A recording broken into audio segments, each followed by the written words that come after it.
Welcome back to the channel. It's almost March, so you know what that means. March Madness is around the corner. Football's over. I've been following college basketball for the past few weeks. I feel comfortable enough now to maybe go into some bracketology. So we're going to take a look at ESPN's most recent bracketology article, go through the projected bracket, and we'll walk through the entire bracket, kind of what I'm thinking, who my teams, who my sleepers might be, and then maybe look at some Kem Palm rankings and see what teams stack up the best against each other. So getting into it here, just updated by Joe Lunardi at 9 a.m. this morning.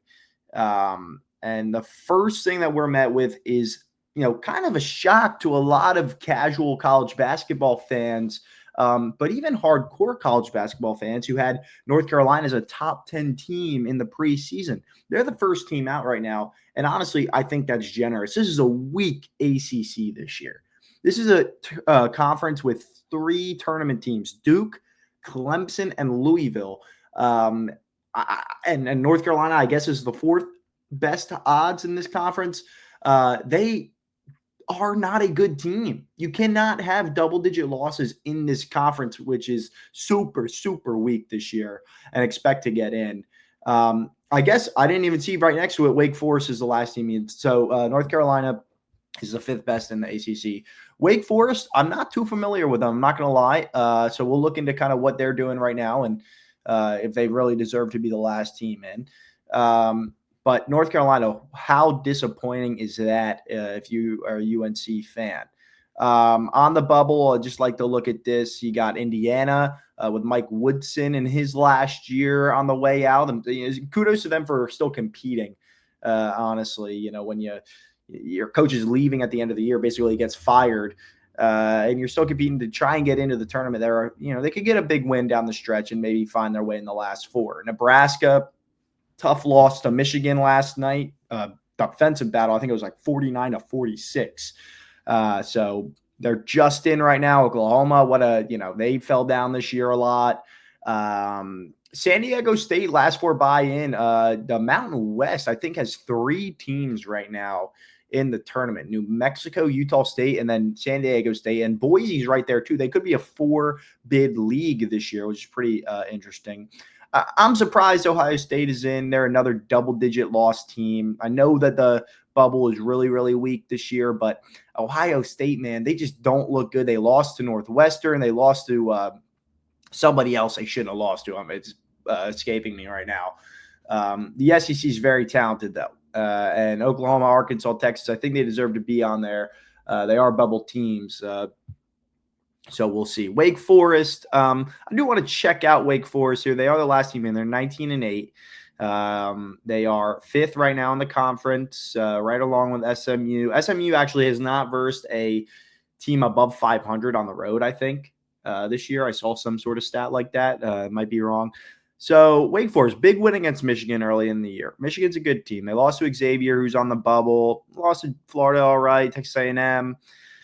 Clemson, who's pretty good. They don't really have a bad loss, I would say, which is definitely going in their favor. But recently, NC State and Florida State. Florida State's not awful, but NC State is not good this year.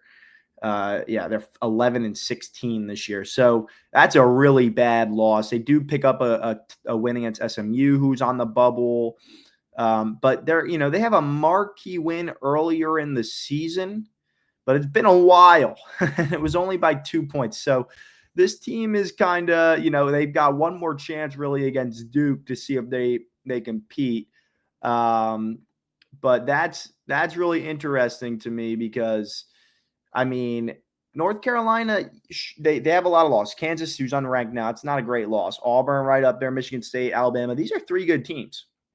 These are three top 15 teams, I think, right now. With Alabama and Auburn being top 5 teams. So you lose those games, all right. You lose to Florida, who's up there. UCLA's a decent team. They lost to Louisville. But these are what kills them. You can't lose to Stanford. The Wake Forest loss is bad. The Pitt loss is bad. Okay, you get blown out by Duke. You get blown out by Clemson. They are on a little bit of a win streak, but all 4 of these teams are bad. and they really only have one more chance against Duke. If they win against Duke, they probably get in the tournament, honestly. But 18-11, you don't love it. So we could get into these bubble teams a little later, maybe in a separate video. But let's get down into the bracket right now, and we'll start in the South. The South is really interesting. You got Auburn number 1, and then they're going to go against either Creighton or Gonzaga, and both these teams have upset potential. Gonzaga and Creighton are very well coached, and what I look for in the 7 through 10 tier of teams is if you're a well coached team, there's a possibility, a pretty high possibility, I'd say 30 to 45% chance that you can pull off an upset, and probably one of them will.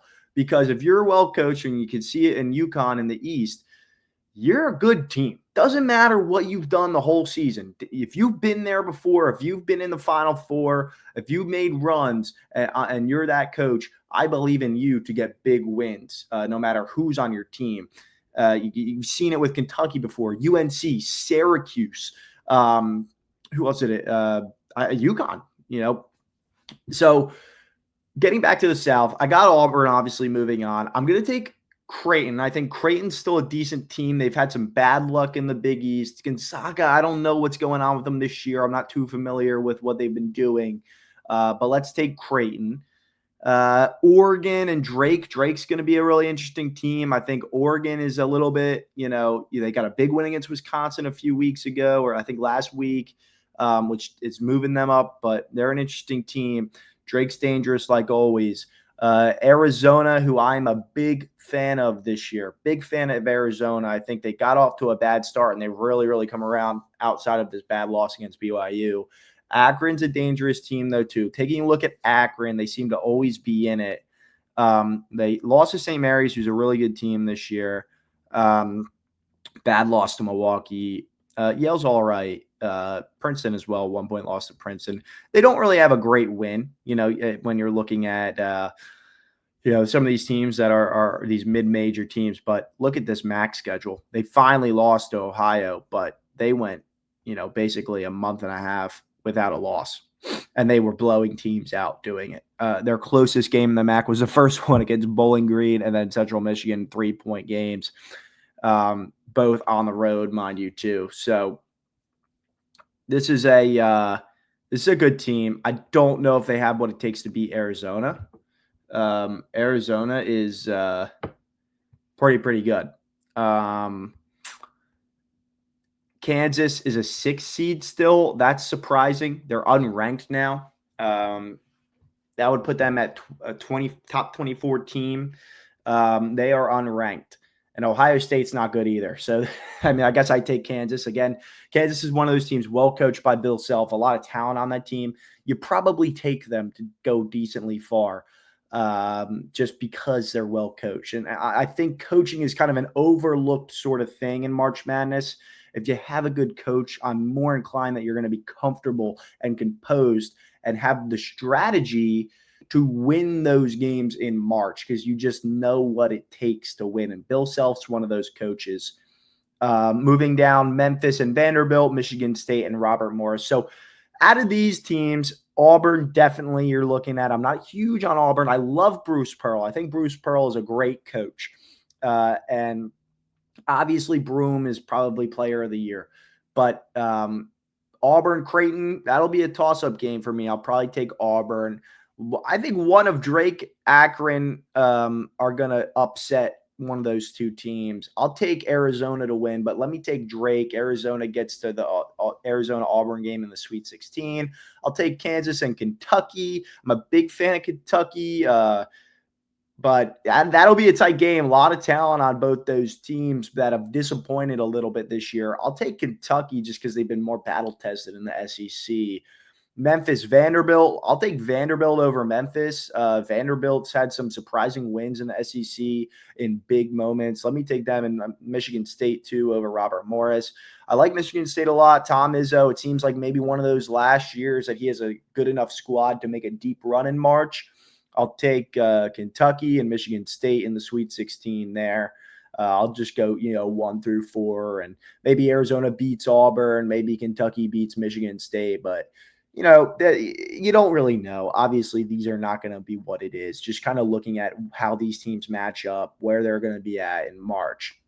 Moving over to the East region, you got Duke at the number 1. Now, I don't love Duke. I'm not a Duke fan, but they are, in my opinion, the favorites this year. They got so much talent.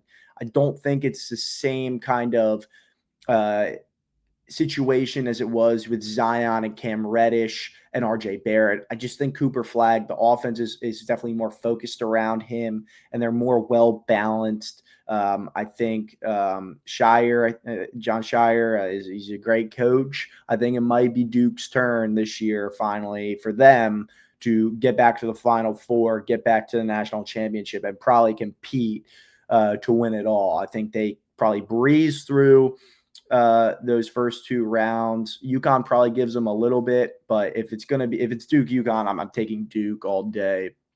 UConn they're both young, and Duke's better. Missouri versus McNeese. McNeese, Will Wade, I believe, is still the head coach there. I'm not super high on Missouri. They did just pick up a big win against Alabama, but I'm not too familiar with McNeese. Taking a look at them, I know they were a hot pick last year. They have a bad loss. They kept it close with Alabama earlier in the year. Some bad losses to Liberty. Santa Clara is not a bad team. They held close against Mississippi State. This team's probably going to be dangerous. They beat North Texas, who's doing decently in the American this year. Bad loss to Nichols recently, but they've done really, really well in the conference. They're 17-1, definitely the favorites in the Southland if they can make it through the conference championship game. I am going to take McNeese here over Missouri. They've played 2 SEC opponents, and they've kept them both to single-digit losses. This is a win for McNeese. Michigan, I like too this year. I think they'll be good. St. Mary's, I'm very, very high on St. Mary's this year. I cannot believe they're not ranked. They might have just became ranked in this recent top 25. Yeah, they're 23. They're 25-4. If Gonzaga was ranked, if Gonzaga was 25-4, they'd be ranked at top 10. So give me St. Mary's here. I think they can make a deep run this year. But Texas Tech's a great team. Texas Tech's a really good team. That would be a great matchup. St. Mary's, Texas Tech in the round of 32. Both those teams, I think, have Final Four potential. Louisville, West Virginia. West Virginia, obviously, still fighting for their lives out here, even though their best player, oh my God, I'm blanking on his name. Tucker DeVries, from I believe he was on Drake last year, and the coach came over to West Virginia. I'm surprised they're still in the bubble at 16-11. I know they have a decent win against Arizona and Gonzaga, who are tournament teams.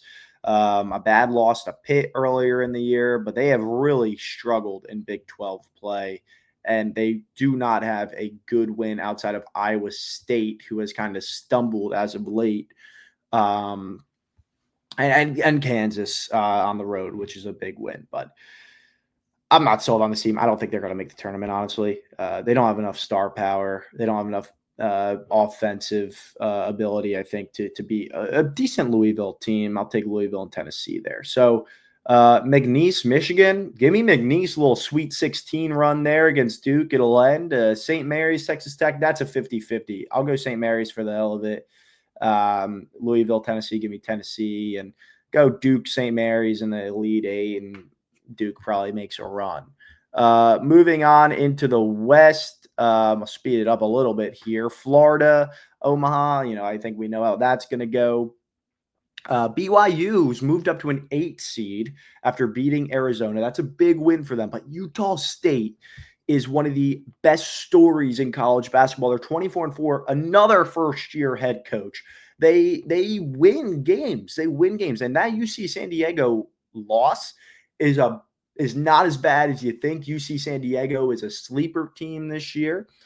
They are really, really good. They might be an at-large bid team, but winning against St. Mary's, San Diego State, North Texas is a great win. Iowa, and they've really done well in the Mountain West. They have a bad loss to New Mexico, but New Mexico is a decent team. They're going to be right on that 8-9 line too, and they've lost twice then at home and away. A little closer the second time around. Honestly, the only bad loss on this team's resume is 3-point road loss to UNLV. Other than that, they have played really, really well. So I'm a big Utah State fan. Give me them over BYU, and they might even be able to beat Florida. UC San Diego, I was just talking about them. Clemson, weak ACC. I'm not really sold at them. Give me UC San Diego. They blow teams out. They won by 40 points against Hawaii the other day. They're efficient team. They'll win against Utah State. They have that upside. Give me UC San Diego, and then Purdue, Jacksonville State. Not too familiar with Jacksonville State, but I'll give me Purdue. UCLA versus either Wake Forest or Arkansas. I take UCLA. I'll take Texas A&M. VCU, Ole Miss. Again, not too familiar with either of these teams. Ole Miss is like flying under the radar in a very bloated SEC this year. They have a win against BYU, close loss against Purdue, a win against Louisville. Look at this 3-game stretch. This is a really interesting 3-game stretch. They get 2 big wins against tournament teams and a close loss against Purdue. And then lost to Memphis. And they've done fairly well in the SEC play. Some bad losses here, but 2 of them are on the road. They get a big win against Alabama on the road. Good win against Texas. Tight loss to Auburn. Big win against Kentucky. Another loss to Mississippi State. They got some big games coming up. Look at the Auburn, Tennessee, Florida.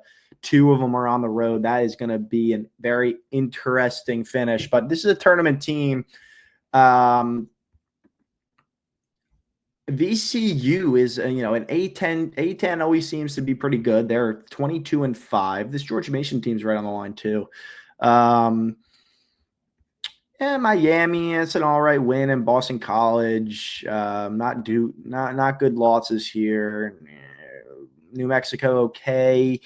And then you get into conference play. They've only lost once. They beat this George Mason team by pretty good. They're probably pretty good, but I'll take Ole Miss. Ole Miss definitely is battle tested in that SEC more so. And then Iowa State, I'm not sold on Iowa State. I think they have some bad losses. So Ole Miss, give me Ole Miss in the Sweet 16. Give me Texas A&M in the Sweet 16. Give me Purdue to beat UC San Diego, but they got some firepower. UC San Diego and McNeese, I like a lot to probably make a run, one of those 2. And then I'll go with a big upset here in this just because it really doesn't matter. I'll do Utah State over Florida, although Florida's really talented and they might make a run this year. It's cool to see teams that haven't been there in a while be 1 seeds and able to kind of break through again. But give me Utah State. So Utah State, Purdue probably gets past them. Texas A&M probably gets past Ole Miss. Then maybe Purdue makes a Final Four appearance this year. And then in the Midwest, Indianapolis, you got Alabama having to travel up to Indianapolis. You got Illinois and Baylor. Both these teams I'm not impressed with. They have some big flaws. So Bama, I think, gets to the Sweet 16 pretty easily in this scenario. Yale's a good team, but Maryland has a lot of talent. I'll take Maryland. St. John's is the best story in college basketball right now. St. John's, Rick Pitino, the storyline seems to be there. The momentum seems to be there. The energy seems to be there for there to be a deep run by St. John's. I think they make the Sweet 16, and if they keep playing well, they're going to get to the Elite 8 and possibly a Final Four. Alabama's a tough matchup for them. Maryland's also a pretty tough matchup for them. But in this scenario, they're playing in Providence, Rhode Island, which is going to be 2 home games. So, that's kind of crazy. But moving further down, Marquette versus Nebraska or Oklahoma. That's going to be a tough game for Marquette, who I think is a little overrated at this point of the season. Wisconsin, who just had a bad loss to Oregon. These 4 teams are not good. None of these teams are getting to the Sweet Elite 8. Probably Houston has a pretty easy route in this scenario. Mississippi State's okay. They probably get past San Diego State.